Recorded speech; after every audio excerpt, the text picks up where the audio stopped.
What is going on, guys, and welcome back to Rook's Gaming Corner, a gamer's best friend. And happy Father's Day! Unless, of course, you're not watching this on Father's Day, and in which case, I didn't really think of that. But it doesn't matter, because it doesn't have to be Father's Day for you to show your dad that you love him. And what better way to show your dad that you love him than by showing him how much better he is at being a dad than other dads. Video game dads. It's a list of shitty dads on Father's Day. I didn't think this out very well. Number 10. Sure, Professor Oak from Pokemon Red and Blue might not actually be Blue's actual dad, but the thing is, Blue doesn't have a mom or dad in the game. All he's got is his sister and his grandpa, Professor Oak. So technically, Oak is the closest thing to any sort of father figure he could get. And man oh man, does Oak ever treat him like a complete and utter pest. Alright, I'm finally ready to set out on my Pokemon journey. You got a Pokemon ready for me, Gramps? What was your name again? Grandpa, it's me, Blue. You know, your only grandson. Oh, that's right, I remember now. Your name is Assbutt. No, Gramps, it's me, Blue. Don't you remember me? What was that, Assbutt? Ah, here's your Pokemon. Run along now and do all my field work for me. Cataloging all 150 Pokemon, traversing perilous caves and fighting off dangerous criminal organizations. I didn't get my PhD just to have my face chewed off by wild Raticates, you know. Oak is kind of a dick to Blue in general. He doesn't even give him first pick when it comes to picking out starter Pokemon. I mean, I know showing special treatment towards relatives would be wrong, but Blue totally got to the lab first. I mean, look at it from Blue's point of view. You wake up super early and get to the lab right on time, and then your own granddad comes in toting your arch rival since you were a kid and offers him first dibs? Fuck that! Not only does Oak not show any sort of solace for him after the passing of his Raticate, but even at the very end of the game belittles him for losing the Elite Four champion battle. Really? Not even a good job making it this far? I mean, my Pokemon obviously must have been trained good enough to defeat the 4 most difficult trainers in the world. Didn't treat my Pokemon with love or respect. How about treating me with a little love or respect, you heartless old bastard? I learned from watching you! Ah well, who needs you anyway, Oak? Blue went on to become one of the youngest, most powerful gym leaders in Kanto. What did Red do with his life? Stood in a cave for years. Yeah, time well spent. Now that I finally understand your pain, Blue, I think we can finally start over. Not as rivals, but as friends. Smell you later? I take it back, Blue, you piece of shit! Number 9. Kratos from Tales of Symphonia is good at a lot of things. He's a badass mercenary, a well-established sword mage, and can pump out badass one-liners like it's going out of style. Feel the pain of those inferior beings as you burn in hell. But if there's one thing he's not good at, it's being a dad to young Lloyd here. Hell, Lloyd doesn't even find out that Kratos is his dad until way later in the game. See, Kratos hasn't seen his son in years, always believing him to have died in a freak accident many years ago in a monster attack, along with his wife, when they all fell down a cliff. You know, the usual stuff. And how does Kratos react to this awesome news that his son is alive and well? But not telling him and continuing his mission of slowly murdering his close friend. Nice. And when Lloyd eventually learns of his plot, he unsurprisingly flips out. But that's okay, Kratos can calmly explain his intentions to the group and inform them on why he has to do the things he does. You earnestly believe you can defeat me? Or he can just kick the ever-loving shit out of you. Eventually, there's a part in the game where you can get him back on your team, and I'd jump all over that because the sword mage you replace him with, What gender is that? It's clear that Kratos does show some sort of affection for Lloyd.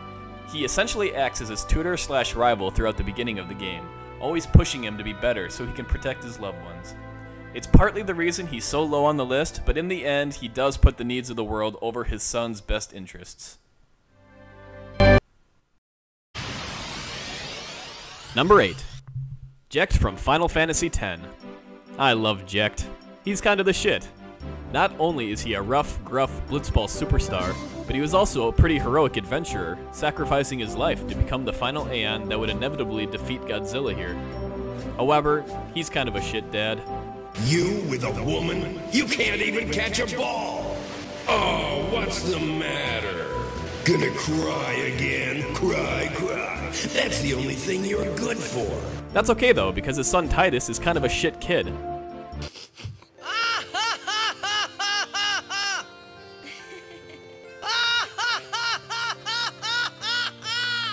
It'd be impossible to tell whether or not Titus turned out so wrong because he lacked a decent father figure, or if he was just born to be an abhorrent twat. I mean, you can't instill this kind of obnoxiousness through crappy parenting. It didn't help though that Jack would always put poor Titus down, always belittling him and telling him he's no good. And when you mock a kid for crying, it's just begging for him to have some kind of daddy issues. I don't feel too bad for him though, because, well, you know.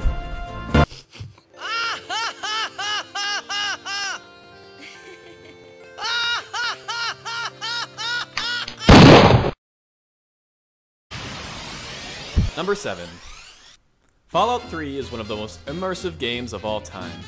The minute you emerged from that dusty vault and gazed upon the wide open wasteland and saw the world just open itself up to you, you just knew you could go anywhere, do anything, overcome any challenge. Your road to greatness, all beginning with that first step.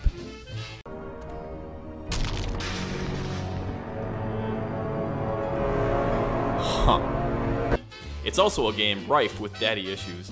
The beginning plot focuses on the Vault Hunter's quest to track down his father, James, who apparently thought it was a good idea to abandon his only son in a vault run by a cruel, narcissistic egomaniac, and apparently lacked the forethought that if he broke the vault's only rule, i.e. leaving the vault, that the Overseer might view his only son as a traitor and immediately try to murder him with police batons. However, it's not your dad who I'm putting on the list. Yes, he made a mistake leaving you behind, but it's clear from his actions that he does care for you and was only looking out for your own well-being by leaving. The real asshole in this scenario is the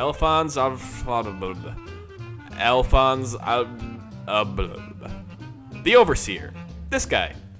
It's clear he doesn't like you from the beginning, even going out of his way to ruin your birthday party. You'll be getting your first work assignment tomorrow. I'll remember that, asshole. But he's also got a daughter that just so happens to be your best friend. And when she, rightfully so, decides that it's time to help you escape the vault, well... Let's just say that while it never expressly shows the Overseer hitting his daughter, it is very much implied that he is physically interrogating her. And that's no good. Oh well, don't worry. I won't kill him. I'm just gonna incapacitate him a little.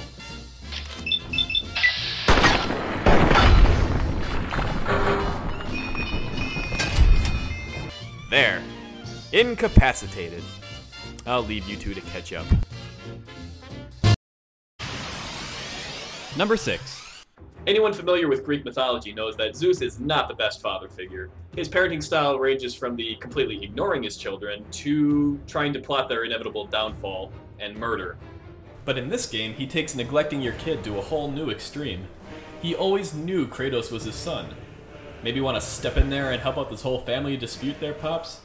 I mean, Ares is your kid too. One word and you guys could have wrote this whole thing off as a huge misunderstanding and lived happily ever after. But no, he lets Kratos murder Ares and takes his place as the god of war. Fine, dark ending, but we're good now, right? Wrong. Kratos loves his job so much that he leads his armies all across the land, conquering cities by the dozen. So Zeus decides, remember that guy that literally crawled his way out of hell, traversed parallel trials, overcame insurmountable odds just to get revenge on that guy that wronged him? I'm gonna poke him with a stick. And by stick, I mean shoving a blade right through his goddamn chest. Father of the Year! I mean, yeah, Kratos was being a prick about the whole thing, but the man just skipped all the fancy talk and went right to the murdering. Huh, I wonder if that's where Kratos gets all of his violent tendencies. Oh my god, what are you doing? Oh! Number 5. Dads, when your kids start getting into their teenage years, they might start to rebel against your rules a little bit. It's a perfectly normal part of growing up, and as a parent, it's your job to reassure them that you'll always be there for them, while giving them their own individual space to build their own personality.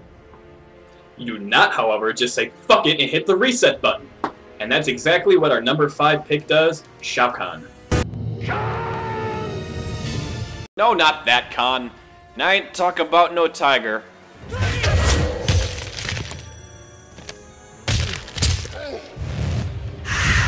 That's the one.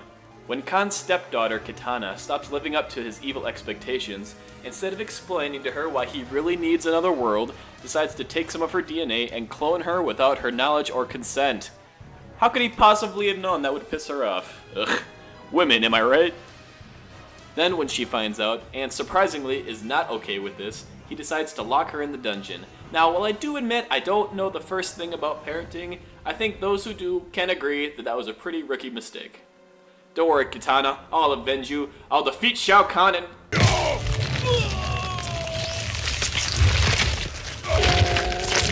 Shao Kahn wins. Flawless victory. Okay, maybe not. You're on your own. Number 4. Sometimes when you're trying to figure out how good of a parent somebody is, you can just take a look at their kids to figure it out. For example, if 2/3 of their children happen to be psychotic mass murderers, it might mean that their childhood was kind of shitty. Number 4 on the list goes to Big Boss from the Metal Gear Solid series. I mean, my god, the term Oedipus complex doesn't even come close to describing how extremely messed up Big Boss's kids are. Each of them wants to live up to his name in their own unique way, and usually that means forming a terrorist organization and trying to overthrow Big Daddy. And that's not even counting all the times the brothers try to outright murder each other. I mean, I know that brothers fight, but man, when you bring nuclear warheads into the equation, I think things have gotten a little bit out of hand. Guys, when the fucking Kardashians are telling you to turn down the family drama, I think you know you have a problem. Number 3. Number 3 on the list goes to Bowser from the Mario series. And I know what you're thinking, well, of course Bowser's a bad dad. He's a horrible fire-breathing monster. And I would answer that, yep. Yes, he is. Sometimes you just gotta pick that low-hanging fruit. Now, that being said, I can't imagine it would be easy being a single dad and raising 8 kids. I mean, it's established in the third games that Bowser has children. Children he doesn't mind casually throwing at his nemesis to slow his assault on his fortress. Seems like pretty lazy fathering to me. Also, who exactly is watching these children when Bowser decides to call a truce and go play go-karts or tennis with Mario? That's neglect. Number 2. Number 2 on the list is Howshima. Marmaduke. Why all the hard names? The guy with the hair. And why is he so high on the list, you might ask? Oh, no real reason. It's just that he threw his 5-year-old son off a freaking mountain. I mean, come on! Who even does that anymore? Ah, but Rook, you say. Maybe there's a perfectly good reason that he did that. Maybe his kid owed him money or something. You wanna know what the reason was? He thought his kid was too weak. Too weak?! He was 5 years old! At least wait until puberty before you casually throw your son into the Grand Canyon. Exactly how strong did he expect him to be at 5 years old? And what process did he go through exactly to determine if he was strong enough or not? Of course, his son does survive the fall and went on to become one of the main antagonists of the series. And I mean, hey, with that kind of parenting, I can't see what went wrong. I honestly don't have much else to say about him. Does anything else really need to be said? Can't we just assume that the dude that kills children for not being as strong as them deserves to be high on the list? And the number 1 worst father in video games goes to the king of the friggin' cosmos from Katamari Damacy. Now, I love Katamari Damacy, but you have to admit that the king is a colossal toolshed to his son. Get this. The entire setup to the game is that the king went on a huge drinking bender and wiped out all the stars in the sky. Then the prick makes you do all of his dirty work getting the stars back in order by rolling up and murdering innocent people. And then he has the gall to berate you when you don't do it as well as he expects. And it doesn't even stop at just condescension. If you fail in some of the games, he literally shoots you with eye lasers and glues your ass to a pool ball and plays pool with your body. I mean, there's cruel and unusual punishment, and then there's this! Sure, Heihachi threw his son off a mountain, but in his own sort of twisted way, he was testing his son to see if he could be strong enough to climb out. But this? This is just punishment for the sake of punishment. It's fucked up, and it's the reason the King of the Cosmos is by far the worst father in all of video games. Well everyone, thank you for watching my video. If you think that I left somebody out that should be on the list, please leave a comment below letting me know. And if you're a dad and you're watching this, well, give yourself a pat on the back, even if it's not Father's Day. You deserve it.